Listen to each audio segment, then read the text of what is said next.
What's up, YouTube? This is Kirito HD Gaming coming at you live with my new channel, uploading my first Rainbow Six Siege video. And this is going to be about the new season. And I'm going to also be putting out more content on this channel now, especially for Rainbow. Normally I just stream and I don't normally have put out content recently, but now I'm going to start that up again. And I'll be streaming on Twitch, upload any content on YouTube. So any like gameplay, maybe setting videos, attachment videos or something like that. Maybe some strat videos. I haven't decided yet. I don't really have many people I play with that will be willing to go to like custom games with me to set things up, to show you how a setup would be. So I could try to do things like that, but basically today we're gonna go over all the stuff that they recently have done, the Dokkaebi remaster that's coming, and basically just putting out there that Dokkaebi remaster is not as hardcore and broken as people think it is. And the reason why I'm gonna say this right now is because the thing about Dokkaebi, she gets 5 calls, she can only call one person at a time. Phone blows up, it does 40 damage if you don't answer it, and then if you stay in the fire, it does more damage, possibly able to kill you. Normally it's not gonna kill you. If anything, you're probably gonna die to somebody actually pushing you while you're ending the call, than actually blowing up and dying from it, or blowing up and taking damage and hopefully getting away. I will say this: Dokkaebi is gonna make Doc and Thunderbird more valid in playsets of the map in general for defense, because people are gonna take that risk and reward for sure when Dokkaebi is on the board, and Dokkaebi will be on the board for the first 2 weeks because new ops or remaster ops do not get banned for the first 2 weeks. I honestly think it should be a whole month because that would definitely force people to learn to play and adapt. 2 weeks, not so much. Some people can actually wait 2 weeks to play the game. But the reason why I think it's not as broken as you think, like a lot of people out there think it is because if you think about it real quick, this is what has happened over defense. Darnarius has came out and he's actually a really good op. You just have to put it in the right person's hands. Some people are just very, very dumb with the operator and makes it to where they don't put the stuff down right and it's visible. Technically, Solus can counter Dokkaebi. Now it can't counter the phone calls, but when you call the phone for the split seconds that you are on the phone calling, Solus will be able to detect it. This is where I think Solus should get a buff on her range. Because technically Dokkaebi can just stay outside the entire time and wait for her phone calls and then call and let her teammates do the work. But Solus should probably get a slight buff to her range. I don't know where her range is at right now, but getting a buff to her range would probably not be a bad mistake. But the thing about it is, if you get a buff to Solus's range, it's gonna kill the game off because everyone knows that Dokkaebi is gonna literally get banned as soon as she's able to get banned. So, and then that's gonna lead to Solus getting banned constantly. Thorn got a rebalancing. I'm not gonna say rework. It's more of a rebalancing of her gadget, and it's actually really good. You see more kills. You see more actual play style with her now. That's actually countered attack pushes that are actually very well. Um, Echo's got 3 echoes now. And think about this real quick. You get 3 echoes, and now the biggest counter to Echo, besides Brava, I would say Twitch too, but normally you're going to be moving your drones around. If you just keep your drones standing still and Twitch finds it, then yes, it's a counter. Brava is the same way. So in reality, they're both the same way. They're both counters. I just see Bravo more of a counter because you can take the equipment instead of just destroying it.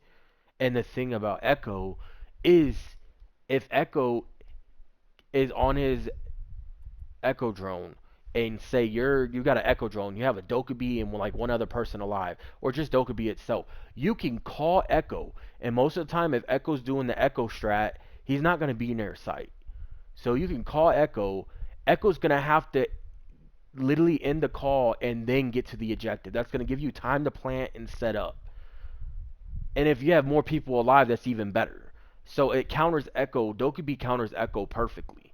On top of the fact that if Echo doesn't answer the call, he loses all his ability basically. Like he can't get on the phone, he can't use his yokais, nothing. Everything is gone.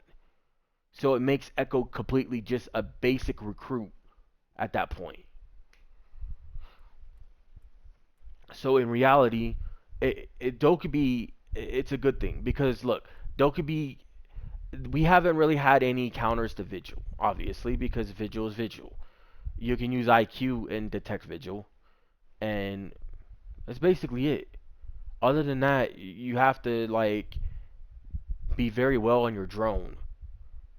And yes, it's very easy to spot him on the drone because you're gonna see if you get up on him and he's moving around, you're gonna see like the little effects and stuff from his body, and that's true.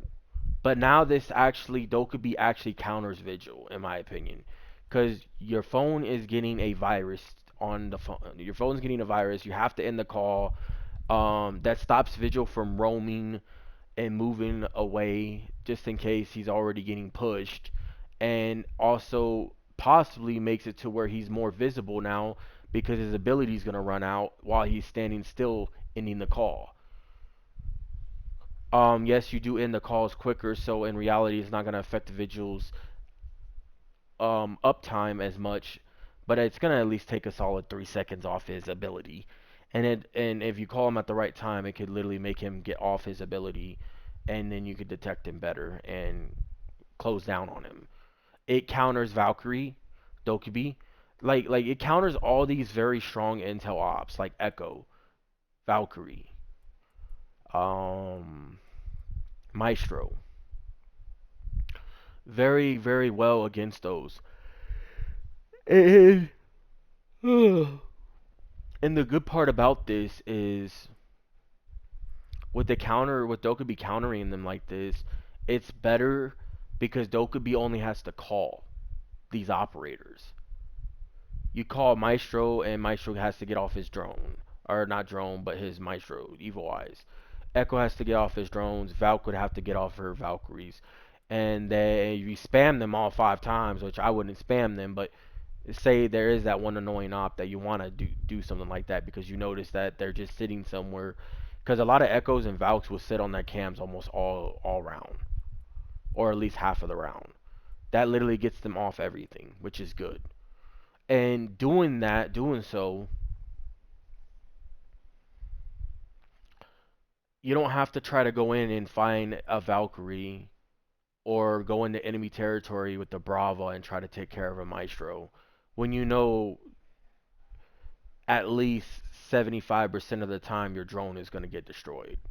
You might hack one thing, maybe if you're lucky two, but very little have I been able to hack all 6 of the times that you get for both drones combined, or just 3 in 1 drone. Very little has that happened. Normally I get one, sometimes I get two. Very small amount of times do I get lucky getting three, and that's normally because of stuff that they have placed out further away from the objective, or I decide to hack some main default cams that can actually be used to clear out a room for us to get a push in. And that's why I don't think Dokkaebi is really as strong as people put her out to be. Her new weapon is literally a slow fire rate weapon. I've used it. I played on the PC version of the test server, and I've tried all this out. Yes, I do play console, but I have tested it out. And she's not as powerful. I will say this. Sadly, I couldn't get a video footage of it. Um, but I did kill a Cavi while she was interrogating, and it killed her when I called her phone. I called Cavi's phone. She was in the middle of interrogating, and I killed her and also killed my teammate, sadly. I think when it comes to your teammate dying because you're calling an enemy's phone, that shouldn't count as a team kill, but it did, sadly. It's one of those things that are going to be a little annoying. And I hope they actually find a way to fix that. But I did end up getting a kill, so that's it proves the point that you can get a kill with it. So yes, that's why I think a lot of people think it's overpowered is because she's able to hack from a distance now, but you only get the camera for a certain amount of time, but it tells you for how long you get the camera for. So that's the good part. But the other good thing is she doesn't get to call everybody at once. That'd be broken. That would be broken. Calling one person is not broken. Maybe the whole team shouldn't. If you get called a lot, that just tells me you're roaming a lot. They're not gonna just call somebody that's sitting in sight. They're gonna go for people that they think are gonna be out of sight or on cams. Valk, Echo, Cavi, Vigil, Maestro, possibly a Cap Cannon or Frost due to the fact that a lot of people out there do like to sit on their traps to finish kills. Because not a lot of people like to waste all three Cap Cans on one door to get an instant kill. They will put two and down them and just go finish them. And that I am like that because putting three on one door kind of like yeah you get one kill but then you're like useless the rest of the game. Yes, technically two cap cans could kill another person, but if you branch everything out correctly, you can get multiple kills with cap can throughout the round easily. Frost, a lot of people love to sit on Frost mats because of the fact that you can pick yourself up now. Orcs, you could call Orcs if Orcs is played if you like to play shields on your team. Because not a lot of people ban shields anymore unless they become really annoying. Because people prefer to ban stuff like Dokkaebi or Hard Breachers. We'll see what really happens. I honestly think you should not get three bans. I think you should only get two bans on attack and defense instead of three.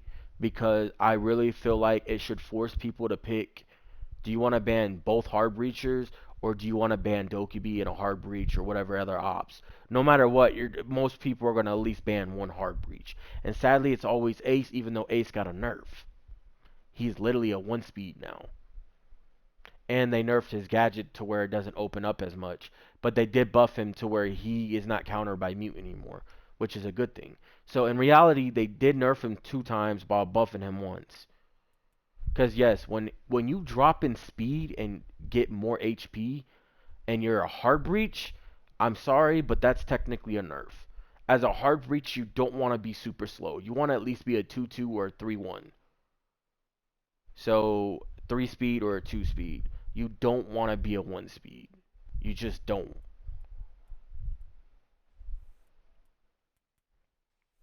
Skill post is another one that. So if skill post got a buff, so it's in reality a good thing that Dokkaebi is like this because you got skill post, you have Echo, you have Maestro, you have Vigil, you have Valk, you possibly have the trap operators like Frost and Capcan that you might want to actually sit on your actual stuff. You have Pulse underneath. Like this operator will literally counter anyone that has the possibility of roaming. And we needed a counter like that. And what I find funny is all the stuff that heard about the new op that's coming in season 3 where it's going to be a counter to shields and the little footage that we've seen from Siege Tales, it makes it like it's going to be OP, but everyone's happy about that because shields have been a very difficult thing for a lot of people. But Dokkaebi's apparently too overpowered. No, I just think people just don't like the fact that they don't like being interrupted in their game session. And Dokkaebi does that. But, I mean, with all the buffs we got on defense recently, getting something like Dokkaebi is actually a gift. And they're actually allowing us to have fun instead of everything being solely based off balance. And we all know their definition of balance back then was nerf everything. I wish we would get some of those nerves reverted back to original, like Jaeger's AR.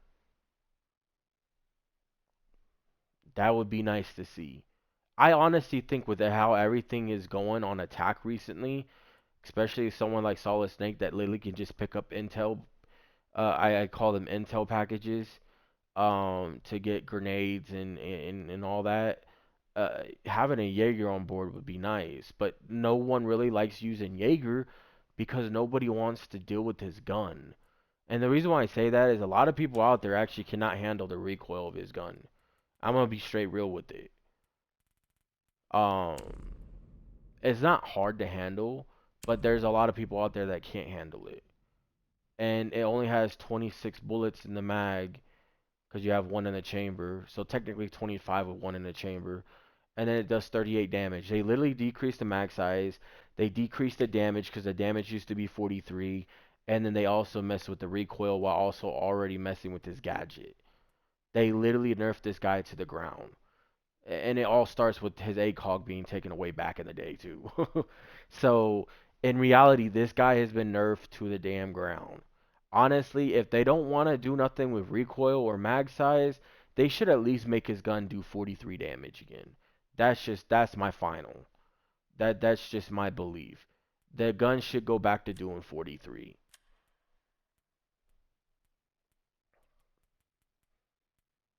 But this is my like 2 cents on the whole Dokkaebi thing and how they've buffed a lot of defenders. They've buffed some attackers too. And everything they've done over this year has actually made this game a little bit more fun to play, even when I do lose. So yeah. Now I just can't wait into the new rank system because I'm sick and tired of rank 2.0. This is my worst season of rank 2.0, and it's not even my worst season of my rank in rank 2.0. I've had worse. And that's also because I didn't play as much either, but still. The fact that I am Emerald 2 just tells you that I'm a surprise. It's a surprise. I'm just gonna put it like that. It's surprising that I'm Emerald 2 this season for how bad a lot of my games have been. But the new rank system, if everything on paper what they say it's gonna be like, it's gonna be refreshing and great. The way they're gonna do the reward system now instead of rank, they're gonna do it by games played. Perfect. I think it's by games played, but we'll see when it actually goes live. Um, so the reward system that, and then them bringing more stuff to season three, tied to the operators like challenges or something like that. I don't remember what they were talking about exactly. Um, but like more stuff that's coming, and it's refreshing to see. And having a good season and a refreshed season does not mean we all need content. Just stuff like that can make it refreshing. But next season in general is going to be the most refreshing season we've had in a very long time. A new rank system, rework to the rewards, um, Dokkaebi's remastered. Theoretically, in a way, it's kind of a new op. They did rework her gadget, yes, but in reality, it's kind of a whole new op. Because she gets a new AR, and two other people are getting new ARs, and then you have a new map. And good thing about this new map is it's gonna be in every map pool. Is what with what I've heard, it's gonna be in every map pool, and it can't be banned. So almost every time you load up in a ranked match, you're gonna have a chance of playing on the new map. That is perfect. Me, I won't jump in rank right away. I'm gonna actually play on that new map for probably the first couple hours before I jump into a rank. But this will do for this video. I just wanted to put my 2 cents in, my opinion that she's not really broken. People just think she's broken because, like I said, they don't want to be interrupted in their game, and something like Dokkaebi is gonna interrupt them and make them have to adapt and overcome and possibly not be in a comfortable spot to try to actually challenge an enemy. So this is good in my opinion. For any future content after this, if you want my setting videos, you want my attachment videos, and then any strap videos, I'm willing to upload those. I will be uploading any major like games where I do really great in clutch moments will probably go on my shorts, stuff like that, but I will be doing everything on Twitch when it comes to live gameplay. Twitch has just been better for me to use due to the fact that every time I use YouTube, their video encoding thing always makes my videos when I'm streaming look very blurry. And it's something I am not a big fan of. I don't know what happened, but it recently started like a year and a half ago. So that's why I haven't even uploaded to the YouTube channel that I had prior to this. And yes, as time goes on, I'm still going to be uploading to both channels.